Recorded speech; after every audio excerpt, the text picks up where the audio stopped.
নমস্কার সবাইকে। কালকে চলে গেলাম রাতে গণেশ পূজাগুলি দেখে কিছু খাওয়ার জন্য। তো আমি এই দোকানটা থেকে এগরোল খেতে খুবই ভালোবাসি। দোকানটা ঠিক হকার্স মার্কেটের সামনে, অর্থাৎ হকার্স মার্কেট থেকে আমরা শকুন্তলা যাওয়ার যে রোডটা পাই সেখানেই বসে রাধাকৃষ্ণ জুয়েলার্স, এটার সামনে বসে।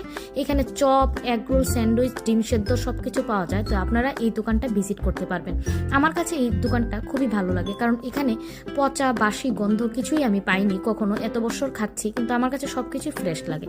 তাছাড়া ওনার যে এগ রোল, ডাবল এগ দিয়ে আমি যে রোলটা খাই, আমি রোল বেশি পছন্দ করি না, কিন্তু ওনার এগ রোলটা এতটাই স্পেশাল লাগে, ওনার হাতের এগ রোলটা, যে আমি সবসময় এগ রোল খেলে ওনার থেকেই খাই। তো আমার কাছে বেশ ভালো লাগে। আর লেবুটা যখন চিপে এটার মধ্যে লেবুর যে একটা সুন্দর গন্ধটা বেরোয়, ওইটা আহা কি বলবো, দারুণ গন্ধটা বেরোয়।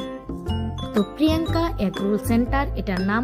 আপনারা জানাবেন আপনারাও খেয়ে যে আপনাদের কীরকম লেগেছে। আমার কাছে তো ভালো লেগেছে, কিন্তু সবার কাছে তো সমান লাগতে নাই।